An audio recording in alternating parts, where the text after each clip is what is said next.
नमस्कार बच्चों आज हम हिंदी व्याकरण की पुस्तक में पाठ 9 पढ़ेंगे, जिनका शीर्षक है समरूपी भिन्नार्थक शब्द, समूहवाची, ध्वनिवाची तथा शब्द युगम।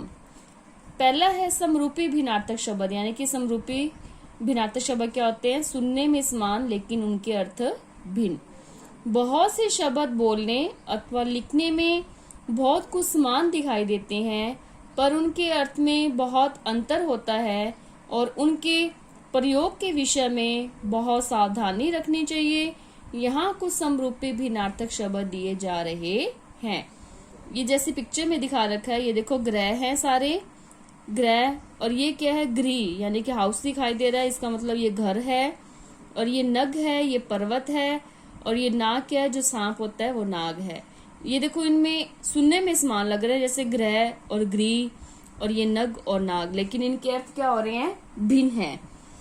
ऐसे कुछ उदाहरण आपको नीचे दिए गए हैं, जैसे अनल अग्नि, अनिल हवा, अवधि समय सीमा, अवधि अवध की भाषा, अन्न अनाज, अन्य दूसरा कोई, आदि आरंभ, आदि अभ्यस्त, अतल बहुत गहरा, अतुल जिसकी तुलना न हो, असमान जो समान न हो, आसमान आकाश, आसन बैठने का ढंग, और यह है आसन यानी कि पास।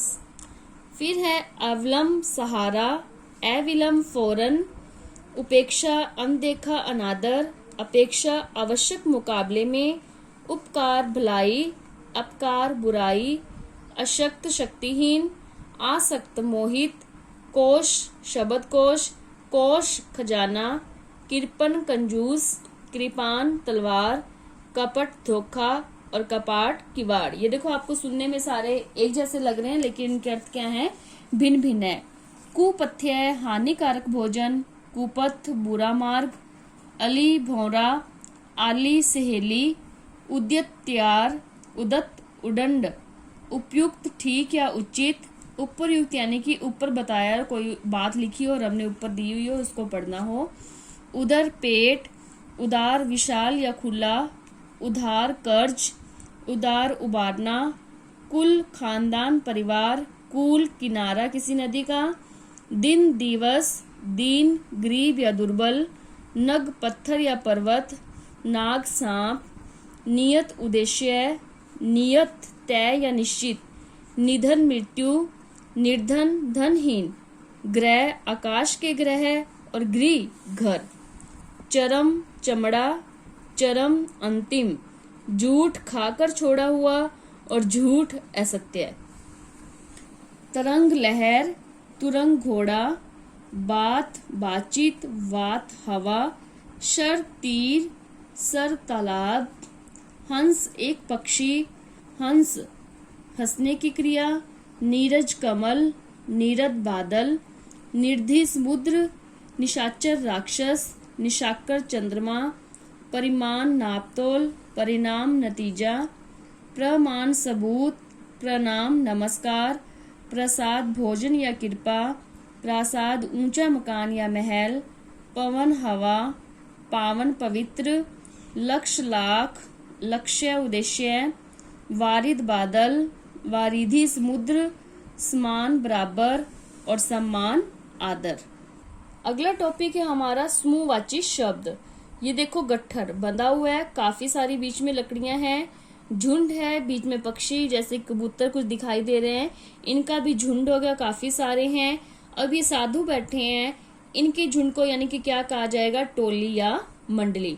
अब ये किसका बोध करा रहे हैं? किसी समूह का बोध करा रहे हैं। चित्र देखें, क्या भक्तों का ढेर हो सकता है? नहीं, टोली होती है। क्या गेहूं की मंडली या टोली हो सकती है? नहीं। प्रत्येक भाषा में तरह तरह के समूहों के लिए अलग अलग शब्द प्रचलित हो जाते हैं। हिंदी के कुछ समूहवाची शब्द इस प्रकार हैं, जैसे कि अंगूर हैं, इकट्ठे होते हैं तो उसका क्या होता है? गुच्छा होता है। चाबियां होती हैं, वो इकट्ठे होते हैं तो उसका क्या होता है? गुच्छा होता है। तो ये क्या है? किसी समूह का बोध करा रहे हैं, तो समूहवाची शब्द कहलाते हैं। कुछ उदाहरण आपको दिए गए हैं, गट्ठर लकड़ियों का, गड्डी नोटों की, गिरोह डाकुओं का, गुच्छा अंगूरों का, गुलदस्ता फूलों का, अगर जब फूलों को इकट्ठा किया जाता है तोड़ के तो उसको यानी कि गुलदस्ते का नाम दिया जाता है कि गुलदस्ता बनता है।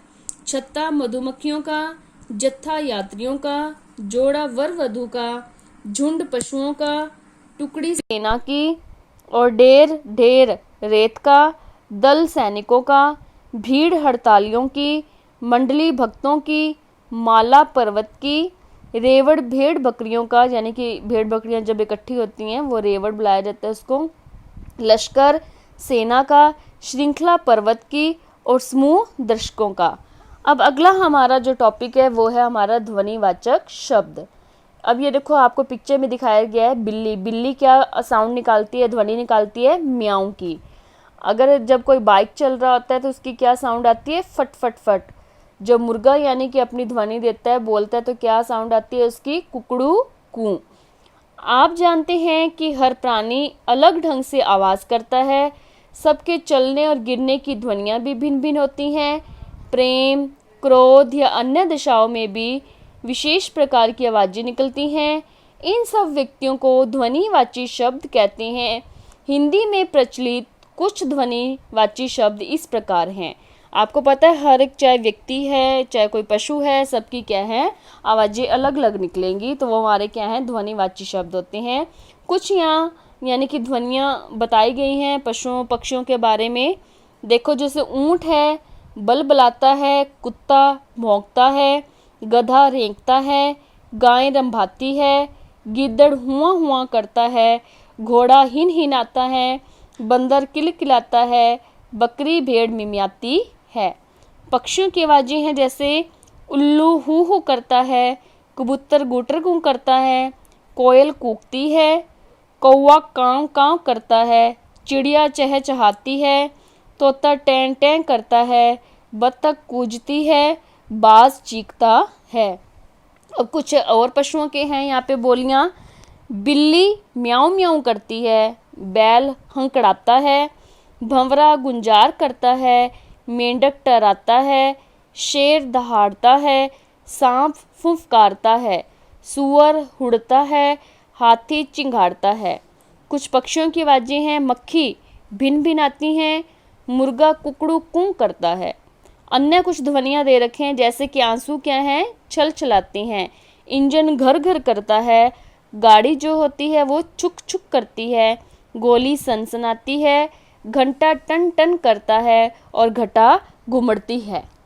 कुछ अन्य शब्द आपको ध्वनियाँ और दी गई हैं। घड़ी टिक टिक की आवाज़ करती है, घुंघरू रुनझुन बजते हैं, चारपाई चूं चूं करती है, जीभ लप लपाती है, झरना झरझर करता है, तोप या बंदूक दनदनाती है, दरवाज़ा खटखटाया जाता है, दांत किटकिटाते हैं, धनुष टंकार करता है, पंख फड़फड़ाते हैं, पैर पटक जाते हैं, बादल गरजते हैं, मोटरसाइकिल फटफट करती है, रुपए का सिक्का खनखनाता है, तेज हवा सनसनाती है, बिजली कड़कती है, मंद वायु सरसराती है और आंधी साएं साएं करती है। अगला टॉपिक है हमारा शब्द युगम क्या होते हैं। आप ऐसे वाक्य भी आपने सुने होंगे, भाई मेहमानों को पानी वानी पिलाओ, बीच में योजक चिन्ह लगा हुआ है, खाना वाना खिलाओ, योजक चिन्ह लगा हुआ है। यहाँ पानी तो समझ में आता है परंतु वानी समझ में नहीं आता। खाना तो हम समझते हैं किंतु वाना नहीं जानते, इनका ना ही कोई अर्थ निकलता है। वास्तव में वानी और वाना अपने आप में अर्थहीन है, मीन्स इनका कोई क्या है, अर्थ ही नहीं है। परंतु जब ये पानी और खाना के हमदम दोस्त बनकर साथ निभाते हैं तो इनका भी अर्थ निकल आता है, यानी कि इनका कोई अर्थ होता है। यहाँ वानी का अर्थ है पानी के साथ खाने या पीने की कोई चीज़, वाना का अर्थ है खाने की कोई चीज़। इस प्रकार पानी वानी और खाना वाना शब्द युगम है, यानी कि बीच में योजक चिन्ह लगा होना, वो शब्द युगम बनते हैं। इनका अर्थ जोड़े के रूप में ही निकलता है। हिंदी में अनेक प्रकार के शब्द युगम हैं। कुछ उदाहरण देखिए शब्द युगम के दिए गए हैं, आप उनको देखेंगे। पुनरुक्ति वाले होते हैं, यानी कि सेम यानी कि वही वर्ड हो, उनकी दोबारा यानी कि उसी पुनरुक्ति हो रही, यानी कि बार बार उसको दर्शाया जा रहा है। जैसे घर घर, अब ये सेम है, जोड़ा बन रहा है। गांव गांव, किनारे किनारे, क्या क्या, खुशी खुशी, काले काले, खाते खाते, पास पास। अब इन सब में क्या है, योजक चिन्ह लगा हुआ है। अगर जिस जोड़े में योजक चिन्ह लगा होता है वो हमारे क्या होते हैं, शब्द युगम होते हैं। समान अर्थ वाले या वर्ग वाले युगम माता पिता, अंजल, खाना पीना, आसपास, छिन्न भिन्न, जात पात, रिश्ते नाते, आदर सत्कार। इसी तरह विलोम युगम है दिन रात, लाभ हानि, सुख दुख, पाप पुण्य, जाने अनजाने, जीत हार, आशा निराशा, आदान प्रदान। कुछ सार्थक और निरर्थक युगम शब्द हैं, चाय वाय, आमने सामने, अलग थलग, पानी वानी, चटक मटक, हेरी फेरी, नाश्ता वाश्ता, साड़ी वाड़ी और फलवल। निरर्थक युगम जिन अनाप शनाप, अंट शंट, उबड़ खाबड़ और ताबड़ तोड़। प्रसर्ग सहित युगम कुछ न कुछ, अब देखो बीच में कुछ चिन्ह लगे हुए हैं, प्रसर्ग लगा हुआ है, कोई न कोई, कभी न कभी, बात ही बात में। अब कुछ बिंदु जानिए, यानी कि समरूपी भिन्नार्थक शब्द क्या होते हैं, दिखने में एक जैसे किंतु अर्थ में भिन्न शब्दों को समरूपी भिन्नार्थक कहते हैं। समूहवाची शब्द क्या होते हैं, किसी समूह के लिए प्रयुक्त होने वाले शब्दों को समूहवाची शब्द कहते हैं। ध्वनिवाचक क्या होते हैं, ध्वनियों को प्रकट करने वाले शब्द ध्वनिवाची कहलाते हैं। और शब्द युगम क्या होते हैं, जब दो शब्द मिलकर अर्थ प्रकट करते हैं उसे शब्द युगम कहा जाता है। बच्चों ये देखो, आपने इस लेसन को, मैं सोचती हूँ कि आपको ये समझ में आ गया होगा, लेकिन आपने फिर भी इसको अच्छे से यानी कि रीड करना है, पढ़ के देखना है, ताकि आपको अच्छे से समझ आ जाए और आप इसमें कोई मिस्टेक ना करें। ठीक है, जब आपके एग्ज़ाम होंगे आपने इसको साथ साथ लर्न भी करना है, सारी डेफिनेशन जितनी आई हैं उनको भी बीच में। अब ये देखो आपको कुछ एक्सरसाइज दी गई है, ठीक है, आपने इसको क्या करना है, सॉल्व करना है रफ नोटबुक पर। फिर आपको मैं PDF भेजूंगी, आपने उसमें फेयर करना है। तो बच्चों आज मैं आपको एक लेटर करवाती हूँ। आपके सिलेबस में 3 लेटर हैं, ठीक है, मैंने एक पहले करवा दिया था लेकिन आज मैं दोबारा आपको करवा रही हूँ। तो आपके 3 लेटर, 3 ही ऐसे हैं और 3 ही अनुच्छेद हैं।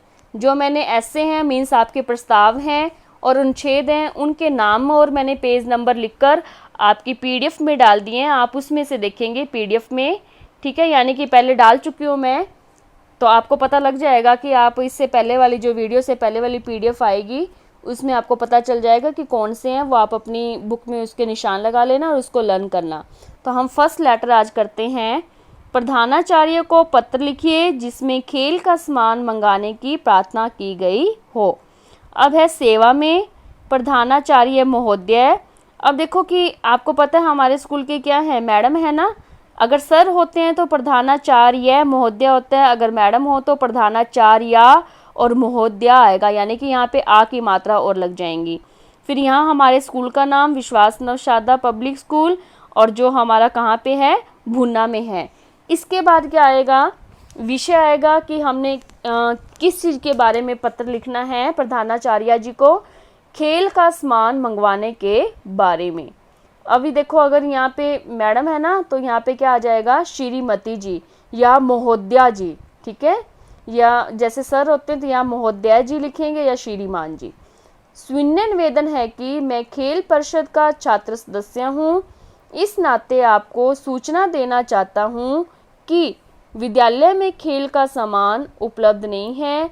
पिछले 3 दिनों में खिलाड़ी आते हैं और सामान न होने के कारण खाली लौट जाते हैं, इससे उनका उत्साह ठंडा पड़ता जा रहा है।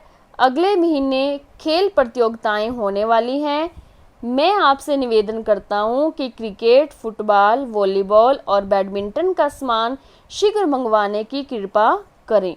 आपकी अति कृपा होगी। आपका आज्ञाकारी शिष्य, ठीक है, अगर लड़कियां हैं तो यहाँ पे क्या आ जाएगा, आज्ञाकारिणी शिष्या, और यहाँ पर अपना अपना नाम और अपना अपना रोल नंबर, कौन सी क्लास से और कौन से सेक्शन से हो, और यहाँ पे दिनांक, जिस दिन आप ये राइट करोगे आप अपना पत्र, आपने उसी दिन की ही डेट डालनी है यहाँ पे। इतना तो आपको पहले भी पता है लेकिन मैं फिर भी आपको बता रही हूँ, जिस दिन आप लिखोगे आप उसी दिन की ही तारीख यहाँ पर डालोगे। तो मैंने आपको आज एक फर्स्ट पत्र करवा दिया, आपने इसको लर्न करना है, सिर्फ राइट नहीं करना, ठीक है। घर में लर्न करके इसको रफ नोटबुक में आप लिख कर देखोगे और आपकी गलतियाँ निकालोगे और उसको गलतियों को 2 बार लिखोगे। और जो आपकी ट्यूसडे को जूम मीटिंग होती है बेटा, उसको जरूर अटेंड किया करो, क्योंकि अब उसमें आपकी अटेंडेंस लगती है और आपको पता है कि वो अटेंडेंस आपके फाइनल एग्ज़ाम में ऐड होती है और उसके मार्क्स लगते हैं। तो आप जरूर अटेंड करें। धन्यवाद।